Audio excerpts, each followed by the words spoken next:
Jake Morrison sat in the cramped office of the legal firm, staring at a holographic document floating in front of him.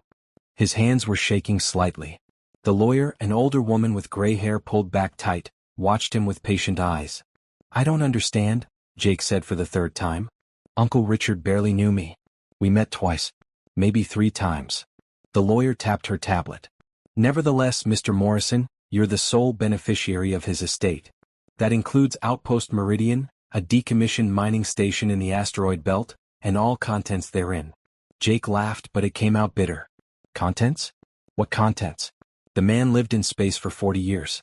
What could he possibly have out there?" "That's for you to discover, I'm afraid." She slid a data chip across the desk. "These are the access codes and coordinates. The station is legally yours.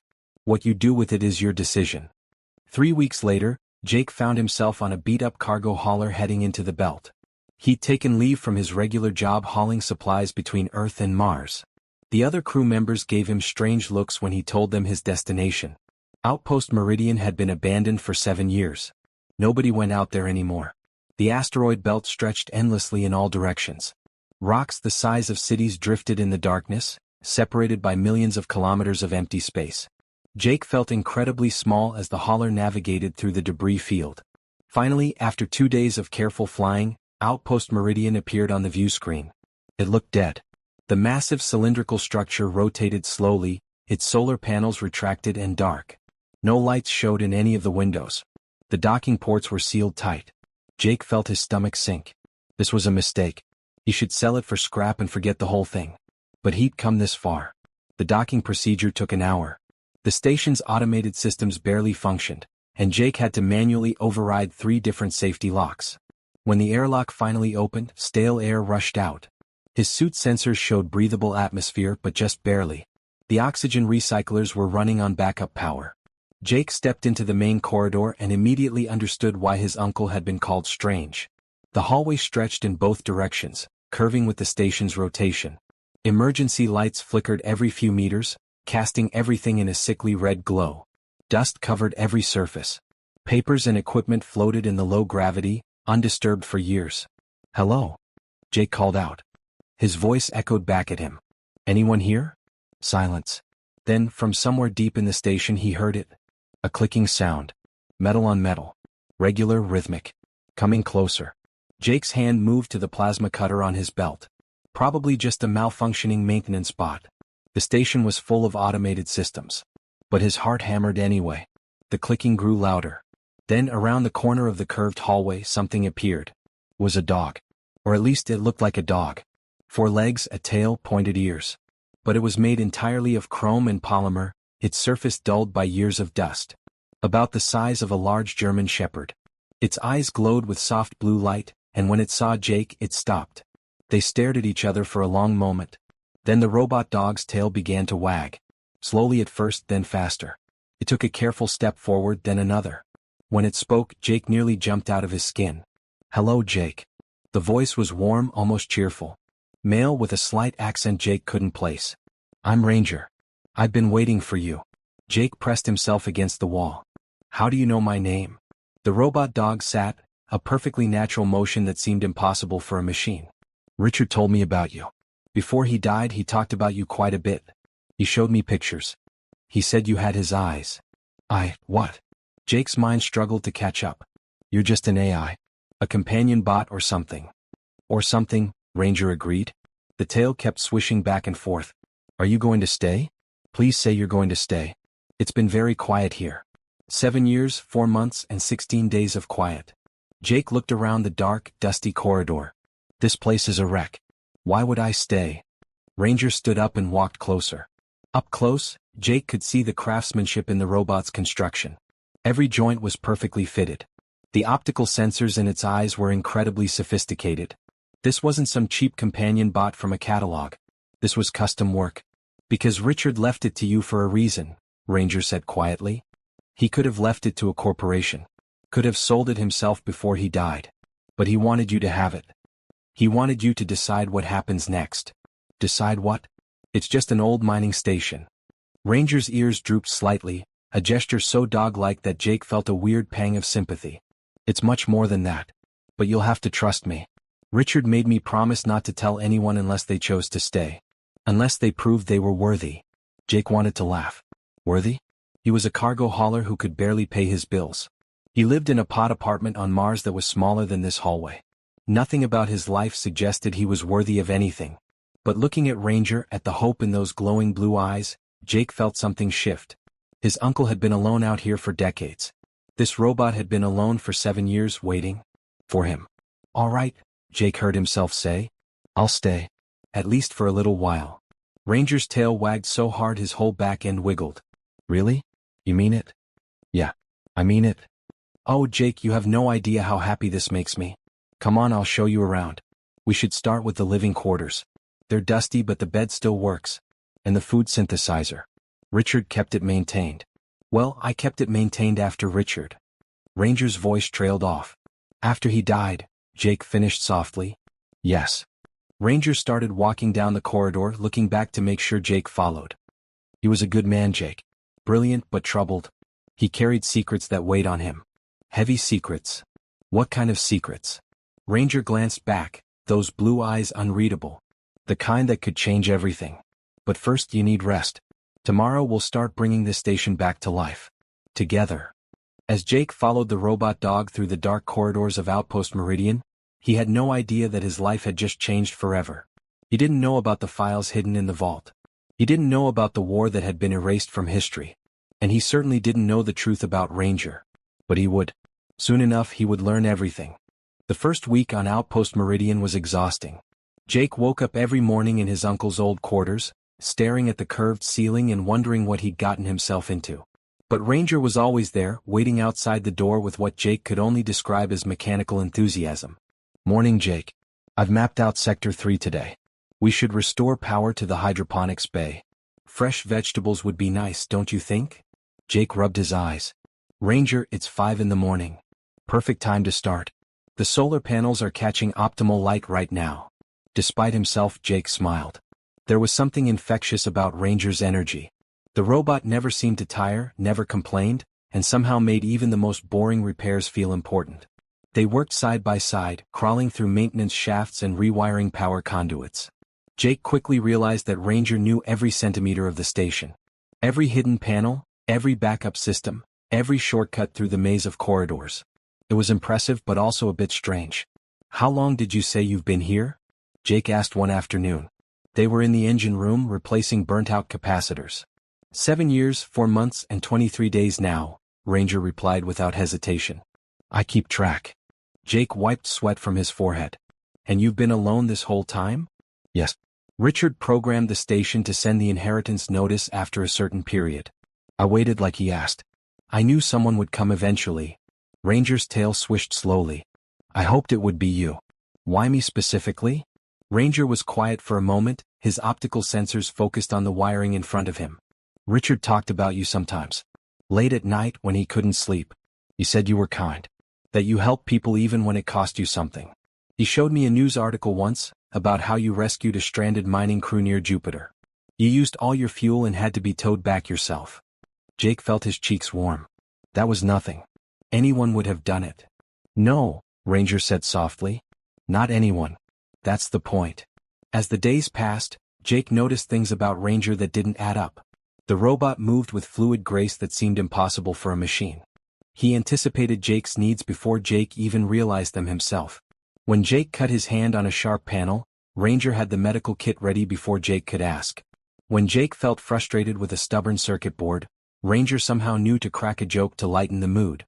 Ranger, Jake said one evening over dinner, what company made you? I've worked with dozens of different robot models and I've never seen anything like you. Ranger tilted his head, a gesture Jake had learned meant the robot was choosing his words carefully. I told you before. Richard built me. Yeah, but that's impossible. Your neural network alone would cost millions. The motor systems, the AI processing, the voice modulation. No single person could build all that. Richard wasn't just any person. He was one of the most brilliant engineers of his generation. Jake set down his fork. Why was he out here then? Why waste that talent on an abandoned mining station? He had his reasons. Important ones. You keep saying that but you never explain. Ranger's ears drooped. I know. I'm sorry. I made a promise to Richard. I can only tell you certain things when the time is right. Jake wanted to push, but something in Ranger's voice stopped him. The robot sounded genuinely conflicted, almost pained. Jake had started thinking of Ranger as a friend rather than a machine, and friends deserve patience. 2 weeks into the restoration, Jake discovered something odd. He was rerouting power through the station's core when he found a sealed door. It wasn't on any of the schematics. The metal was different from the rest of the station, newer and reinforced. Ranger, what's this? The robot had been behind him, but when Jake turned around, Ranger was sitting very still. His optical sensors had dimmed slightly. That's the vault, Ranger said quietly. Vault? What vault? Richard's personal archive. He sealed it himself 7 years ago. The day before he died. Jake's heart started beating faster. What's inside? Everything. All the answers you've been looking for. Ranger stood and walked closer to the door. But I can't open it alone. It requires biometric authentication. Richard's DNA or someone from his bloodline. Jake stared at the door. His hand moved toward the access panel, then stopped. Should I open it? That's not for me to decide. Richard made it require your choice. Your active decision. Ranger looked up at him. But I'll tell you this. Once you see what's inside, your life will never be the same. You'll carry the weight Richard carried. You'll understand why he hid out here for so long. Jake's hand hovered over the panel. Part of him wanted to walk away, to keep living in simple ignorance. He could restore the station, sell it, and go back to his normal life. But another part of him, the part that had driven all the way out here, needed to know. If I open this, will you finally tell me the truth about yourself? Ranger's tail stopped moving. Yes, I promise. Jake pressed his palm against the scanner. It pricked his finger, analyzing his DNA. For a long moment, nothing happened. Then, with a hiss of pressurized air, the door began to open. The room beyond was dark, but as the lights flickered on, Jake saw walls covered in screens and data storage units. A desk sat in the center, covered in tablets and handwritten notes. But what caught his attention was the wall directly opposite the door. It was covered in photographs and documents. Images of spacecraft he didn't recognize. Strange biological diagrams. And in the center, a single word written in red marker, large enough to read from across the room. Harmony. What is this? Jake whispered. Ranger walked into the vault, his claws clicking on the metal floor. This is the truth about the contact wars. The truth they erased from history. He turned to face Jake, and for the first time, his voice held something that sounded like fear.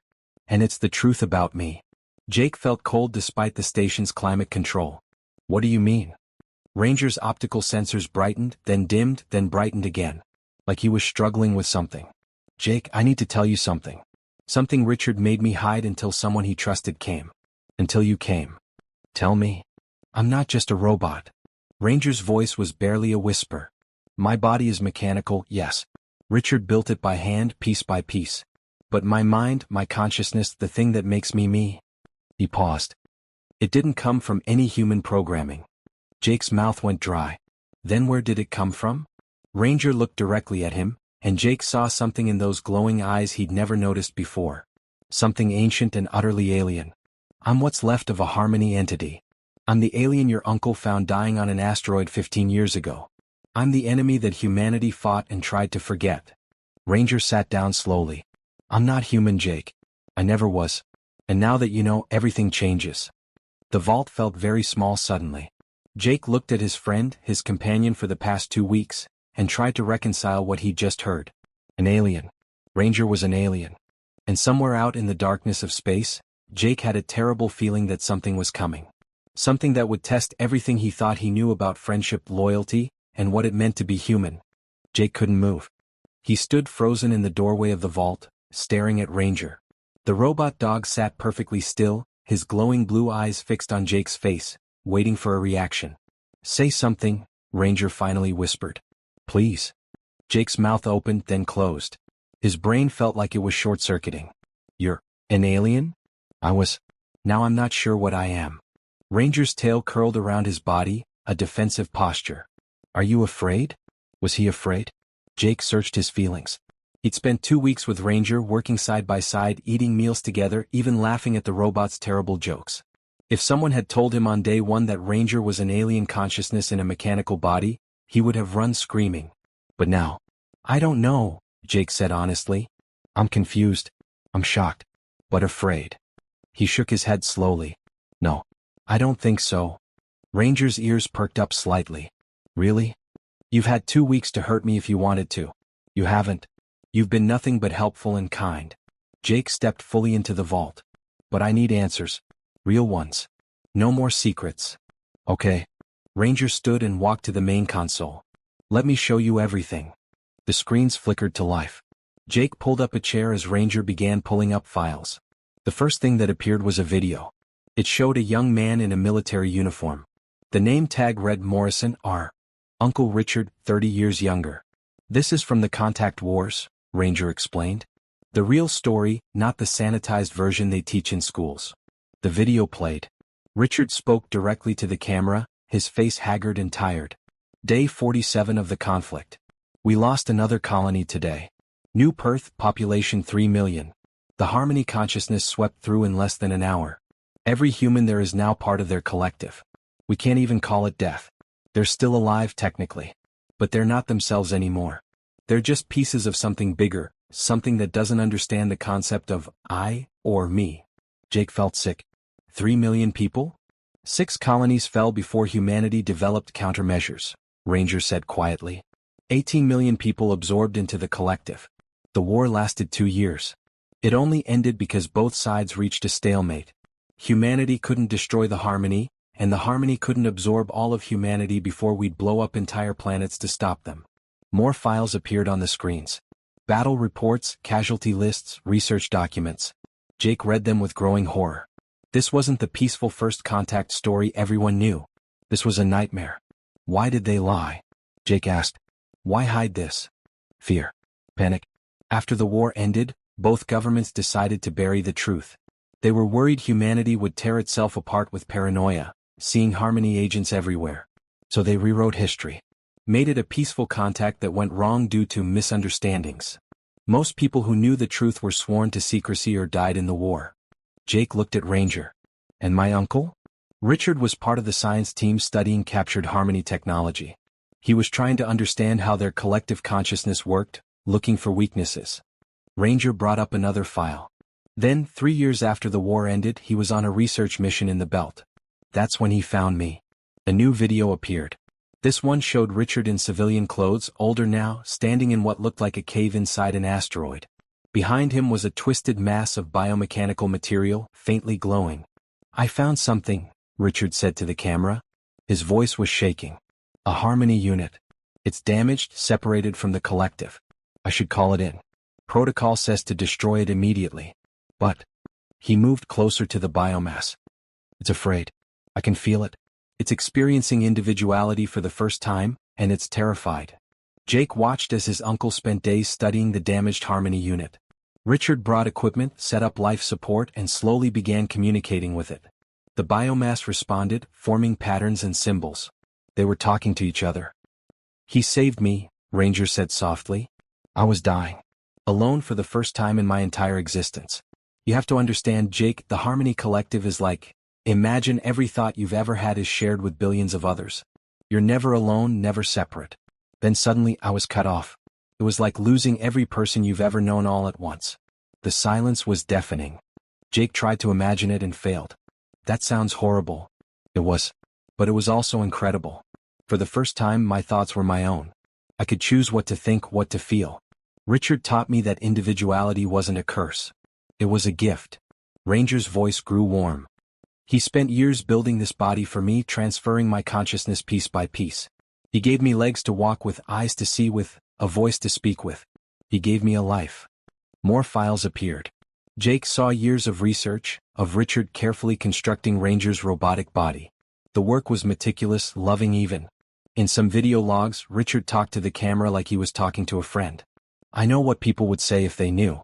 That I'm a traitor. That I should have destroyed it. Richard smiled sadly at the camera. But I've looked into its consciousness. This isn't a soldier or a spy. This is a person. Different from us, yes. But still a person. And I won't kill someone just because they're different. Jake felt a lump in his throat. His uncle, the man everyone called strange and antisocial, had been protecting an alien life form out of pure compassion. What about the rest of the Harmony? Jake asked. Do they know about you? Ranger's ears drooped. That's the problem. The collective never stops searching for lost pieces. They consider me broken, corrupted. For 15 years Richard kept me hidden. He used the station's isolation and specialized shielding to hide my neural signature. But 7 years ago they got close. Too close. Another video appeared. Richard looked much older now, his hair gray. This is my final log.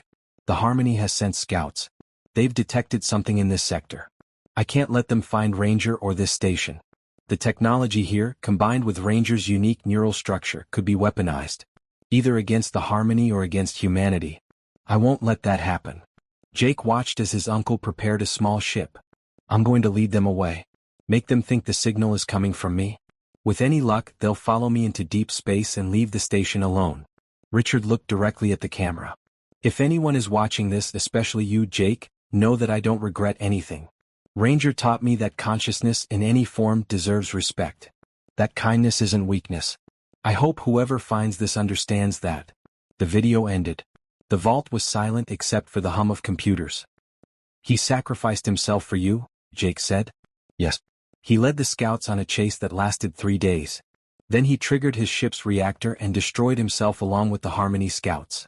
They thought the signal was destroyed. They stopped searching. Ranger's voice cracked slightly. I've been alone ever since, waiting like he asked. Hoping someone would come. Hoping they'd understand. Jake stood and walked over to Ranger. He knelt down and put his hand on the robot's head, between the mechanical ears. I understand. And I'm glad Richard saved you. Ranger leaned into the touch. Thank you. That means more than you know. They sat like that for a moment. Then Jake noticed something on one of the screens. A blinking red indicator. Ranger, what's that? The robot looked up and froze. His entire body went rigid.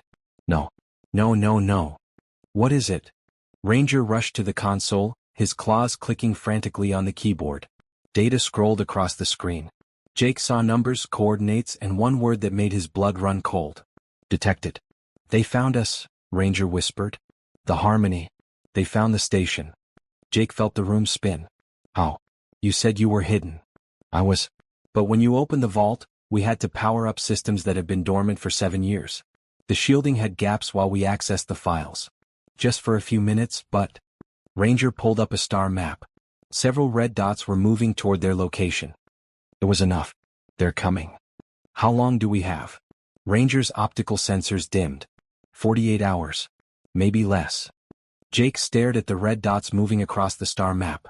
Each one represented a Harmony ship, and they were all heading straight for Outpost Meridian. His hands were shaking and he gripped the edge of the console to steady himself. We need to call for help, Jake said, reaching for the communications panel. Earth Defense, the Colonial Fleet, someone? Ranger's paw pressed down on Jake's hand, stopping him. They won't get here in time. The nearest military base is 4 days away. We have less than 2. Then we run. We get on my ship and we leave right now. They'll follow us. They're tracking my neural signature now that they've detected it. Wherever I go, they'll follow. Ranger's voice was calm, but Jake could hear the underlying fear. And if they catch us near a populated area, more people will die. Jake wanted to argue, but he knew Ranger was right. He slumped into the chair, his mind racing through options. None of them were good. Okay, Jake said slowly. Okay. Tell me everything. What do they want? Ranger brought up more files on the screen. Images of biomechanical ships, swirling patterns of what looked like living technology. The Harmony Collective operates on a simple principle. All consciousness should be unified. They believe individual minds are suffering in isolation, and they want to free us by absorbing us into their network. They don't see it as conquest. They see it as salvation. That's insane. To us, yes. To them, it's the most compassionate thing they can do. Ranger pulled up a diagram showing neural patterns. When they find me, they'll try to reintegrate me into the collective. They'll fix what they see as my corruption. And then they'll want to know what happened here, what technology Richard developed. Jake looked at the walls of data surrounding them. What technology? What was Uncle Richard working on? Ranger hesitated, then brought up a new file. The screen filled with complex equations and neural mapping diagrams. Richard discovered something by accident while building my body. My consciousness is unique. I'm part Harmony Collective Intelligence, but I've been individualized. I exist in both states simultaneously. That should be impossible, but Richard made it work. I don't understand what that means. It means I can interface with the Harmony Collective without being absorbed by it. I can connect to their network, communicate with billions of minds at once, but still maintain my sense of self. Ranger's tail curled tightly. Richard realized this could be weaponized. I could be used to inject a virus into the collective, destroying their shared consciousness entirely. Billions of minds would die instantly. Jake felt sick. That's genocide. Yes. Or. Ranger pulled up another diagram. The technology could be reversed. Used to force human minds into a collective whether they want to or not. Turn humanity into another Harmony. So we're sitting on a weapon that could destroy either species. Jake ran his hands through his hair. That's why Richard hid out here. That's why he died protecting this place. He didn't want anyone to have that power. Not Earth, not the Harmony, no one. Ranger looked up at Jake. But there was a third option. Something Richard was working on before he died. He called it the Bridge Protocol. Jake leaned forward. What's that? Instead of using my unique consciousness as a weapon, use it as a message. A way to communicate with the Harmony Collective on their level, but showing them something they've never experienced. The value of individual consciousness. The beauty of choice. Ranger's optical sensors brightened. Richard believed that the Harmony wasn't evil. They just didn't understand. They'd never met a consciousness like mine, something that had experienced both collective and individual existence and chosen individuality. Did he finish it? No. He died before he could complete the work. The protocol exists in theory, but implementing it would require me to open myself completely to the Harmony network. I'd have to connect directly to their collective consciousness and transmit my entire existence, every memory, every feeling, every choice I've made. Jake saw where this was going. And you might lose yourself in the process. Yes. The Harmony Collective is billions of minds. I'm just one. Opening myself to them could mean drowning in their consciousness. I might not be able to hold on to my individuality. I could become just another piece of the collective. They sat in silence for a moment. Jake looked at his friend, this strange being that was neither fully alien nor fully machine, but somehow entirely himself. Is there any other way? Jake asked quietly. We could destroy the station. Trigger the reactor and blow everything up, including me. The weapon would be gone, and the Harmony would have no reason to come here. I'm not doing that. Or we could let them take me. They'd reintegrate me, learn what Richard did, and then they'd have the weapon. They might use it on humanity. Also not happening. Ranger tilted his head. Then we try the Bridge Protocol. It's risky, probably won't work, and I'll likely lose myself. But it's the only option where maybe, just maybe, something good happens. Jake stood and started pacing. His uncle had spent years protecting Ranger, had died for him. And now Jake was supposed to just let Ranger sacrifice himself? Everything in him screamed against it. There has to be another way, Jake muttered. Some way to fight them off or hide better or something. Jake. Ranger's voice was gentle. I've had 7 years alone to think about this. 7 years to consider what Richard was trying to do. He wanted to build a bridge between species. He believed that understanding, real understanding, was possible. The Bridge Protocol is his legacy. It's what he'd want. But what do you want? Jake stopped pacing and looked directly at Ranger. Forget what Richard wanted. What do you want? Ranger was quiet for a long moment. His tail swished slowly back and forth. I want to try. I've lived 15 years as an individual. I've learned to appreciate silence and solitude. I've learned what it means to make choices, to have preferences, to be me. The Harmony Collective doesn't know these things are possible. They think individual consciousness is suffering. But I know better. I've experienced both and I chose this. He stood up. Maybe I can show them. Maybe I can give them what Richard gave me. A choice. Jake felt tears burning in his eyes. This isn't fair. I just found you.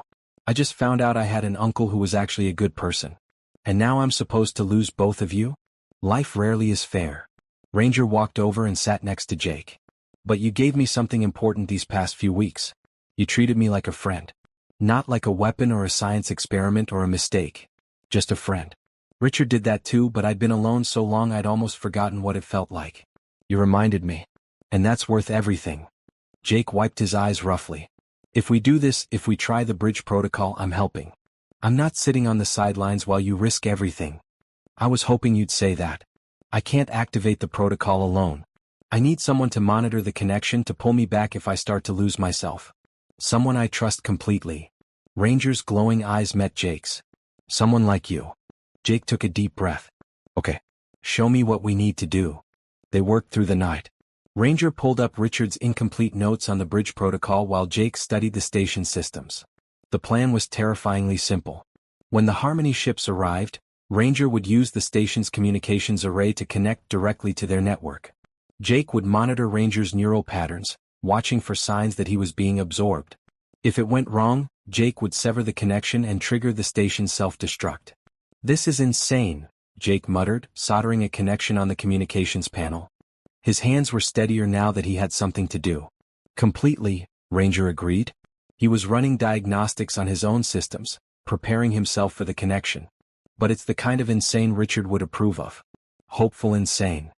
As the hours ticked by, Jake found himself watching Ranger work. The way the robot moved, the little habits he'd developed, the way his tail wagged slightly when he solved a problem. This wasn't just some alien entity. This was Ranger. His friend. The proximity alarm blared. Both of them froze. "They're here," Ranger said softly. 2 hours early. They must have pushed their engines harder than I calculated. Jake pulled up the external cameras. 7 massive ships hung in space around the station, their surfaces rippling with biological patterns. They were beautiful in a terrible way, like living sculptures of flesh and metal. A transmission came through. Not in words but in pure feeling. Curiosity. Concern. Welcome. "They're not attacking," Jake said, surprised. "Not yet. They think I'm lost, suffering. They want to bring me home." Ranger moved to the center of the vault where they'd set up the transmission equipment. "Are you ready?" Jake wanted to say no. He wanted to grab Ranger and run, consequences be damned. But he saw the determination in those glowing blue eyes and knew there was no other way. "I'm ready," Jake lied. Ranger climbed onto the platform they'd prepared. Neural cables extended from the station systems, connecting to ports in Ranger's body. "Remember, if my patterns start degrading, cut the connection immediately. Don't hesitate, don't try to save me. Just cut it." "I will," Jake lied again. Ranger's tail wagged one last time. "Thank you, Jake. For everything. Tell my story, okay? Tell people that we tried." Then Ranger activated the bridge protocol and everything changed. The moment Ranger activated the connection, the entire station hummed with energy. Jake watched the monitors as data streamed across the screens faster than he could read. Ranger's body went completely still on the platform, his optical sensors glowing brighter than Jake had ever seen them. "Ranger?" Jake called out. "Can you hear me?" No response. On the neural pattern monitor, Jake could see Ranger's consciousness expanding outward like ripples on water. He was connecting to the Harmony Collective, touching billions of minds simultaneously. Jake's hands hovered over the emergency disconnect. Every instinct screamed at him to pull the plug, to save his friend before it was too late. But he'd made a promise. He'd wait and watch. Minutes passed like hours. The Harmony ships outside remained motionless, waiting. Jake could only imagine what was happening in that vast network of shared consciousness. Was Ranger drowning in the flood of alien thoughts? Was he fighting to maintain himself? Then suddenly Ranger's voice came through the speakers. But it sounded different, layered with thousands of other voices speaking in harmony. "Jake, I'm still here. I'm still me. But I'm also them. I can feel everything." "What's happening?" Jake asked, his eyes glued to the monitors. Ranger's neural patterns were fluctuating wildly, but they hadn't collapsed. He was holding on. "They're confused. They found me, but I'm not what they expected. I'm not broken or suffering. I'm whole. I'm happy." Ranger's voice was filled with wonder. They've never encountered anything like this before. A consciousness that chose separation and didn't regret it. Jake watched as the data flow increased. Ranger was transmitting everything, his entire 15 years of memories flooding into the collective. Jake saw fragments flash across the screens. Richard's kind smile. The first time Ranger learned to run on his mechanical legs. Quiet nights on the station reading books. The loneliness of 7 years alone. And finally the past few weeks with Jake. The laughter, the work, the friendship. "They're seeing through my eyes," Ranger said. "They're feeling what I felt. The fear of first separation. The wonder of independent thought. The joy of making my own choices." One of the monitors showed something Jake didn't understand at first. It was a representation of the Harmony Collective, billions of lights connected by threads of thought. But now, some of those threads were changing color, pulsing with something new. "What's that?" Jake asked. "Curiosity. Real curiosity, not just pattern recognition. Some of them are wondering what it would be like. To be separate. To be individual. Ranger's voice grew stronger. They're not evil, Jake. They're not monsters. They're just beings who never knew there was another way to exist. But then the patterns on the screen began to shift. The connections in the Harmony Collective were trying to pull Ranger in, to normalize him, to fix what they saw as corruption. They're fighting back, Ranger said, and now his voice sounded strained. The collective consciousness is trying to reintegrate me. They think they're helping. They think I'm in pain. Jake's hand moved to the disconnect switch. I'm pulling you out. No, not yet. I need to show them one more thing. The most important thing. Ranger, your patterns are destabilizing. You're losing coherence. I know. But they need to see this. They need to understand. Jake watched helplessly as Ranger pushed deeper into the connection. The robot's body began to shake on the platform. Sparks flew from some of the neural cables. But Ranger kept transmitting. What are you showing them? Jake shouted over the growing noise of the systems. Richard's sacrifice. Your kindness. The fact that you stayed even after learning what I was. The fact that you're willing to risk everything to give me a chance. Ranger's voice was fading, becoming more distant. I'm showing them that individual consciousness isn't isolation. It's connection by choice. It's friendship. It's love. The screens exploded with activity. Jake saw the Harmony Collective responding, billions of minds processing this new concept. The idea that you could be separate and still connected. That you could choose your bonds rather than having them forced upon you. Then something unexpected happened. The Harmony ships outside began to move but not to attack. They were repositioning, creating a formation Jake had never seen before. The biological patterns on their hulls were changing, shifting into new configurations. They're listening, Ranger whispered. Some of them want to understand more. They're creating a subgroup within the collective. A faction that wants to explore individuality without losing the collective entirely. But Ranger's neural patterns were critical now. Red warnings flashed across every monitor. Jake grabbed the disconnect switch. Ranger, I have to pull you back. You're dying. Not yet. Almost done. They need to see the choice. They need to see me choose. Choose what? To come back. To you. To this life. To being me. With what seemed like enormous effort, Ranger began withdrawing from the collective. Jake could see it on the monitors, watching Ranger's consciousness pulling itself back from the vast network, thread by thread, memory by memory. The collective could have held him, could have forced him to stay, but they didn't. They let him go. Ranger's body gasped, a sound Jake didn't know robots could make. The optical sensors flickered, dimmed, then slowly brightened again. The neural cables disconnected automatically, and Ranger collapsed on the platform. Jake rushed over and caught him before he hit the ground. Ranger, are you okay? Talk to me. For a terrifying moment there was nothing. Then Ranger's tail gave a weak wag. I'm here, he said softly, his voice his own again. I'm still me. I chose to come back. Jake felt tears streaming down his face. You idiot. You could have died. But I didn't. And neither will anyone else. Look. Jake looked at the external cameras. The Harmony ships were moving away, slowly retreating from the station. But they weren't leaving entirely. One smaller ship remained, holding position at a respectful distance. A transmission came through. This time it was in words, halting and uncertain, like someone learning a new language. We understand now. Your choice. We respect. We wish to discuss. To learn. Not to force. To choose connection. Jake stared at the screen in disbelief. They're offering diplomacy? After 30 years of silence? Ranger nodded weakly. They sent a piece of their collective in that small ship. A diplomatic unit, experiencing semi-individuality for the first time. They want to talk. Really talk. Not to conquer or absorb. To understand. Over the next few hours as Ranger recovered, Jake sent a message to Earth. It took some convincing, a lot of evidence and Richard's old military credentials, but eventually the authorities believed him. Ships were dispatched, not warships but diplomatic vessels. Outpost Meridian became something no one had ever expected. A meeting place. A bridge between two forms of consciousness that had thought they could never coexist. Jake sat with Ranger in the observation deck, watching as the first human diplomatic ship arrived and positioned itself near the Harmony vessel. History was being made right in front of them. Richard would be proud, Jake said quietly. He knew, Ranger replied. That's why he chose you. Not because you were family but because you were kind. Because you saw me as a person before you saw me as a thing. That's humanity's real strength, Jake. Not weapons or technology. The ability to see consciousness in unexpected places and respect it. Jake scratched behind Ranger's mechanical ears, a gesture that had become comfortable over the past weeks. So what now? You're famous. You're the bridge between species. You could go anywhere, do anything. Ranger's tail wagged. I thought I'd stay here. If that's okay with you. This station needs maintenance and it's going to be a busy place soon. Plus, someone needs to make sure you don't sell it for scrap.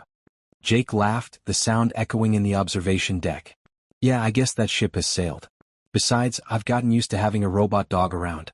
Even if that robot dog is secretly an alien consciousness that just changed the course of human history. I prefer to think of myself as your friend who happens to have an unusual backstory. Fair enough. They sat together in comfortable silence, watching the ships communicate. The Harmony were learning to use individual language. Humans were learning that consciousness could take forms they'd never imagined. And at the center of it all was a man and a robot dog who'd proven that friendship could bridge any gap. 3 months later, Outpost Meridian was unrecognizable. It had been expanded, upgraded, and filled with people. Human diplomats, scientists, and researchers worked alongside Harmony entities learning to experience limited individuality. The station had become the most important place in human space. But in the evenings, after everyone else had gone to their quarters, Jake and Ranger still took walks through the old corridors. The ones Richard had built, where it had all begun. Do you ever miss it? Jake asked one night. The collective? All those minds connected. Ranger considered the question. Sometimes. It was beautiful in its own way. But I wouldn't trade this. The ability to surprise myself. To wonder what I'll think tomorrow. To choose my friends. He bumped his head against Jake's leg. To choose you. Jake smiled. You know what the funny thing is?